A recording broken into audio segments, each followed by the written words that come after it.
He had her ring in his pocket. Accident or setup? What was he planning? Her fingers clamped around my wrist mid-toast. "Where's your wedding ring?" she demanded loud enough to silence the entire room. I'm Lena, standing beside my husband Ethan in front of 100 guests. Champagne glasses frozen midair, every eye locked on my bare hand. This was supposed to be our anniversary celebration, but the way she held me up felt like evidence, like I'd just been exposed for something I didn't even understand yet. Before I could speak, Ethan smiled, calm, controlled. She took it off. A ripple of whispers spread instantly. My chest tightened. That wasn't what happened, and he knew it. I turned to him, heart pounding, trying to read his face, when I realized something was already very, very wrong. Before we continue, please hit the like button, subscribe to the channel, and turn on the notification bell for updates. A slow, uncomfortable murmur spread through the room, like a ripple you couldn't stop once it started. I could hear individual voices now low, sharp, curious. Why would she take it off? That's strange. Isn't that like a bad sign? Diane didn't release my wrist. If anything, her grip tightened, her thumb pressing into the inside of my arm like she was anchoring me there for everyone to inspect. Her eyes didn't leave my face, searching, measuring, like she was waiting for me to slip. "Go on," she said, her tone deceptively soft but carrying across the room. "Explain." My mouth opened, but nothing came out.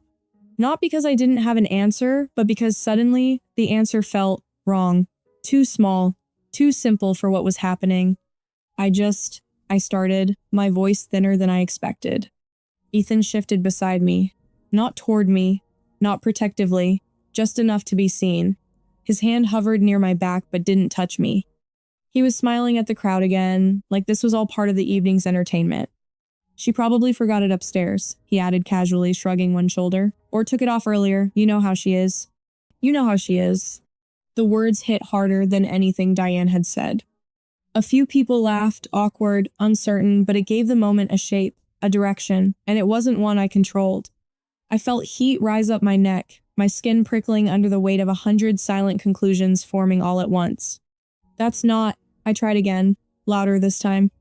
Diane cut me off instantly. "You don't forget something like that, Lena." Her voice sharpened just enough to slice through the room. "A wedding ring isn't a pair of earrings." She lifted my hand higher, turning it slightly so the empty space on my finger caught the light. "It means something," she continued. "Or it's supposed to." A few heads nodded. Subtle. But I saw it. I swallowed, forcing myself to breathe evenly. This wasn't just a question. It wasn't concern. This was a statement dressed up as confusion. And Ethan, he wasn't correcting it. I turned to him fully now, searching his face again. "Why are you saying it like that?" I asked, quieter, but somehow it carried. "You know I didn't." His eyes met mine for a split second. And something in them, something cold, distant, almost prepared, made my stomach drop. "Lena," he said gently, almost like he was calming me down, "it's not a big deal. You don't have to get defensive." Defensive. The word landed, and I could feel the shift in the room again. It was subtle, but it was there, the narrative tightening around me, like a net being pulled closed. "I'm not being defensive," I said, my voice firmer now. "I'm trying to understand why this is even happening." "Because it's unusual," Diane snapped, no longer bothering to soften her tone. "You stand here, in front of your husband, in front of family, without your ring, and you expect no one to ask?" Her gaze swept the room, pulling others into it, forcing them to witness, to judge. "This is exactly the kind of thing people notice," she added. "People," not her. "People." I could feel it now, how deliberate every word was, how carefully this moment was being shaped. My pulse started to steady, not because I felt better, but because something inside me was shifting, sliding into place. This wasn't random. This wasn't Diane losing control or making a scene out of nowhere. This felt timed. My eyes flicked around the room, the way a few guests were leaning forward, the way others were already whispering, phones subtly angled, the way Ethan hadn't once looked surprised. Not once. "Ethan," I said again, more pointed now, "why did you say I took it off like that?" He let out a small breath, like I was exhausting him. "Because you did," he replied simply. The certainty in his voice didn't match the situation. It didn't match the confusion that should have been there. It sounded settled, like a conclusion, not a guess. I took it off for a minute, I said, my frustration bleeding through now. That's not the same thing as what you're implying. I didn't imply anything, he said smoothly. Everyone's just reacting. A quiet scoff escaped Diane. People react for a reason. I pulled my hand free this time, harder. She let go, but her expression didn't change, still composed, still watching. I flexed my fingers, suddenly aware of how exposed they felt without the ring there. How vulnerable. But underneath that, beneath the embarrassment, the confusion, the rising anger, there was something else now. A question. Not about why they were doing this, but how, because the more I replayed the last few hours in my head, the less sense it made. I knew where my ring had been. I knew exactly when I took it off. And I knew I hadn't lost it. So why were they so certain? So ready? My gaze dropped briefly to Ethan's jacket, to the way his hand brushed near his pocket before settling at his side again. Small, almost nothing.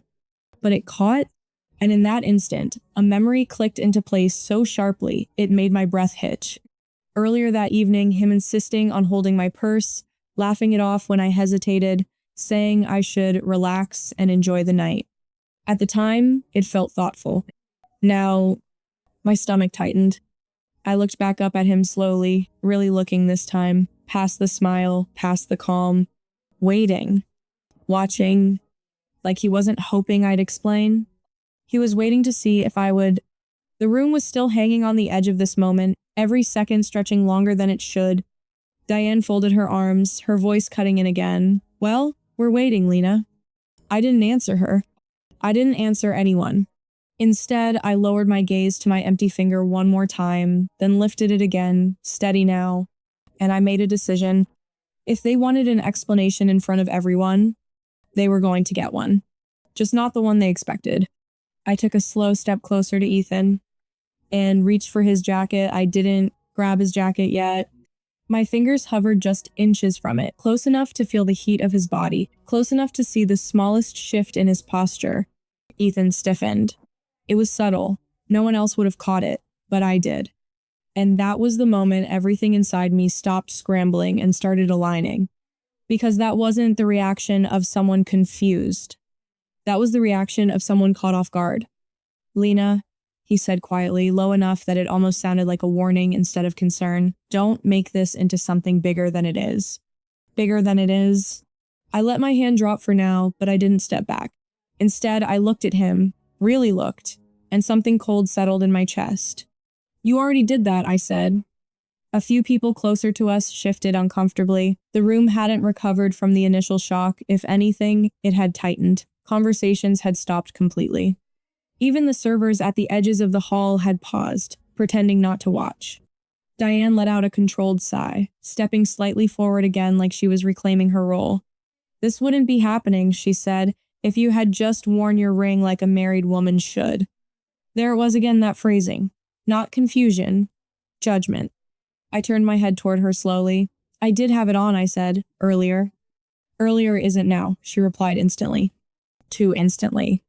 Like she'd been waiting for that exact answer. My pulse ticked up again, not from panic this time, but from recognition. I wasn't remembering just one thing anymore. It was a series of small moments stacking on top of each other. Ethan taking my purse. Diane watching me during dinner, her eyes flicking down to my hands whenever she thought I wouldn't notice. Ethan asking, casually, if I'd lost anything lately. At the time, I laughed it off. Now it felt like a script. You seem very sure about what this means, I said, looking between them. Diane's lips pressed into a thin smile. I've seen enough in my life to recognize patterns. Patterns. The word hung there. Across the room, I caught a glimpse of my friend Marissa, her brows pulled together, clearly uncomfortable. She wasn't buying this completely, but she wasn't stepping in either. No one was.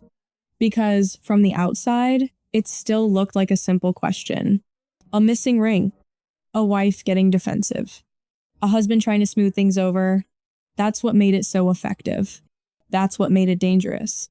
I'm not hiding anything, I said, more clearly now, letting my voice carry just enough to reach beyond the immediate circle. Ethan gave a soft chuckle, shaking his head slightly. No one said you were, but his tone didn't match his words. It carried something else, something suggestive, something that let everyone else fill in the blanks themselves. Another ripple of whispers spread. Then why bring it up like this? I shot back. His expression didn't change, but there was a flicker in his eyes this time. Brief. Calculating. I didn't bring it up, he said. My mom asked a question. Diane nodded, folding her arms again like that settled it. And you still haven't answered it.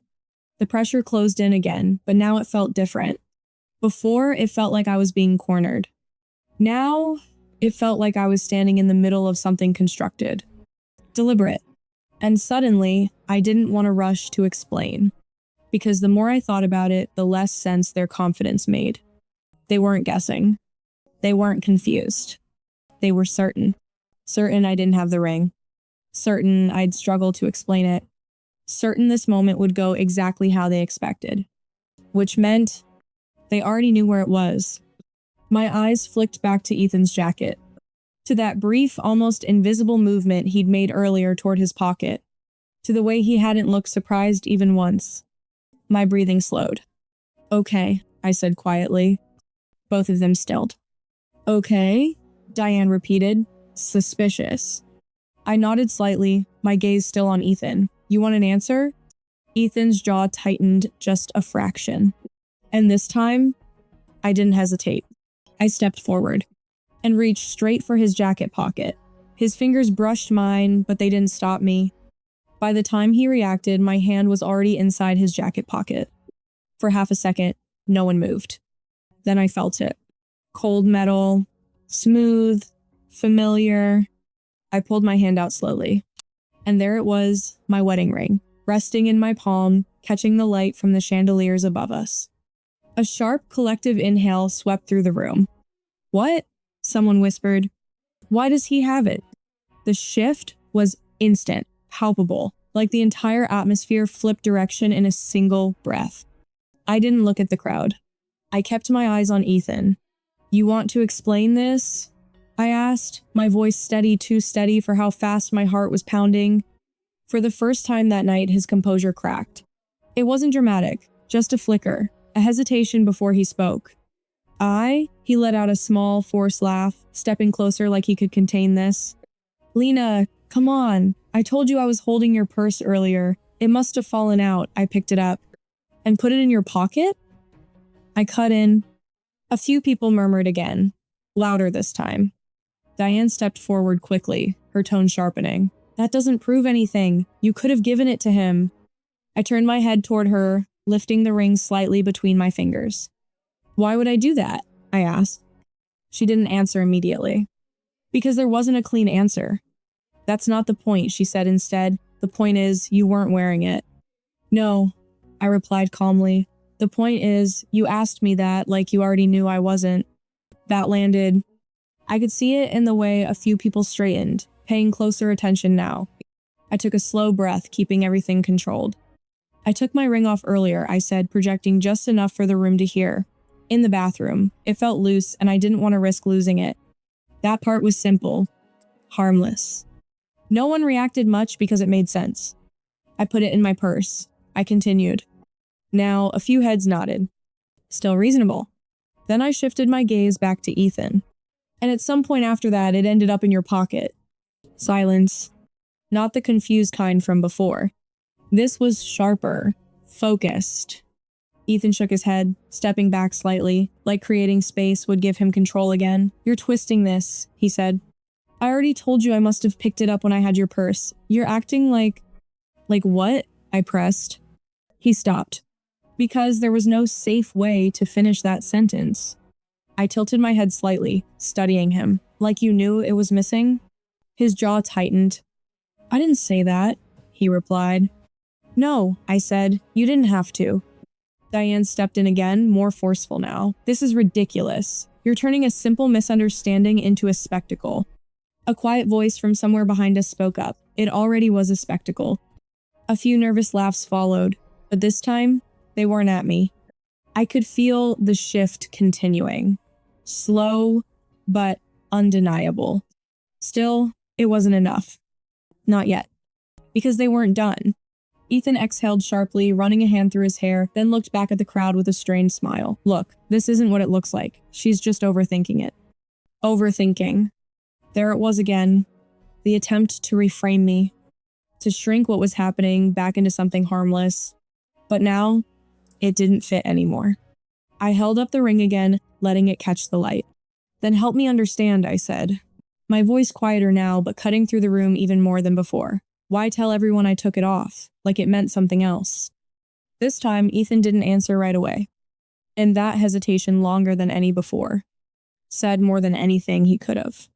I watched him carefully. And for the first time, I saw it clearly. Not confusion. Not concern. Calculation. And something underneath it. Something that made my stomach drop. Because this wasn't just about a missing ring. This was about something they expected to happen next.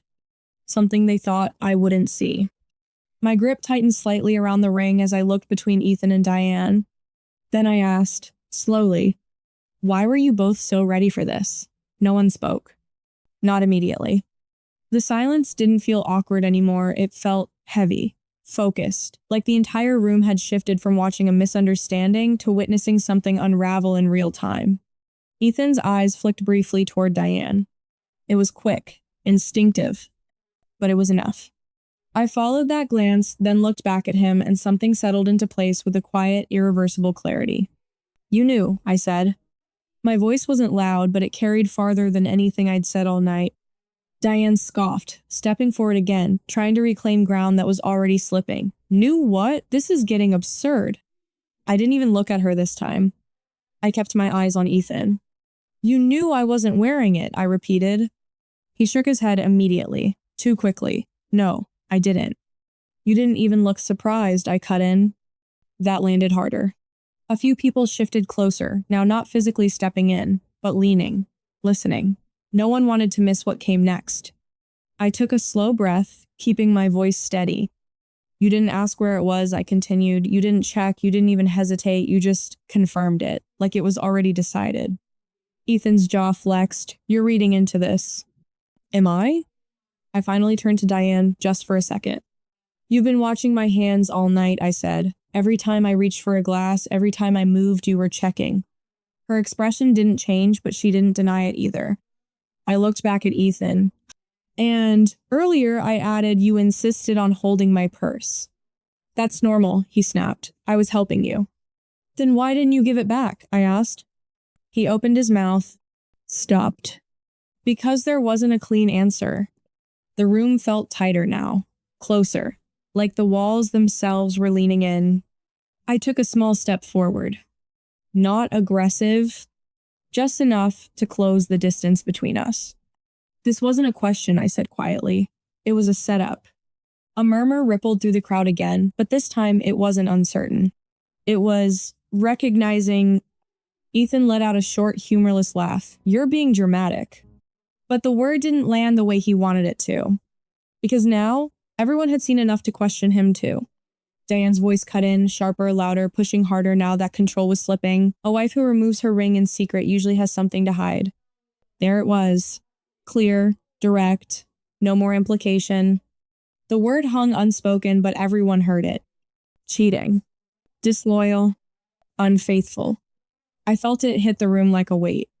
Felt the eyes shift again, but not fully away from me this time. Split. Uncertain. Because now there were two possibilities, and only one of them had been planned. I looked at Diane slowly, then back at Ethan, and something inside me stilled completely. No panic, no scrambling, just clarity. Because that's what this had been about from the beginning. Not confusion, not concern. A narrative, carefully placed, carefully timed, and suddenly, every small moment from the past few months sharpened into focus. Ethan checking my phone by accident, asking where I'd been even when he already knew. Diane making comments about modern marriages and temptation. At the time, it felt like tension. Now it felt like groundwork. I exhaled slowly. You really thought this would work? I said. Ethan's expression hardened. I don't know what you think. I raised a hand slightly, stopping him. Do you want me to say it? I asked, my voice calm, controlled. Or should I? That did it. For the first time, he didn't interrupt, didn't deflect. He just stared at me. And in that silence, everything became obvious. I turned away from him then, finally facing the room. Every eye was on me, waiting, holding their breath, because now they knew this wasn't about a ring anymore. I lifted my hand slightly, the ring still resting in my palm, and said, clearly, because this wasn't about my ring. A pause. No one moved. It was about giving him a reason. So, was this planned from the start, or did something bigger get exposed tonight?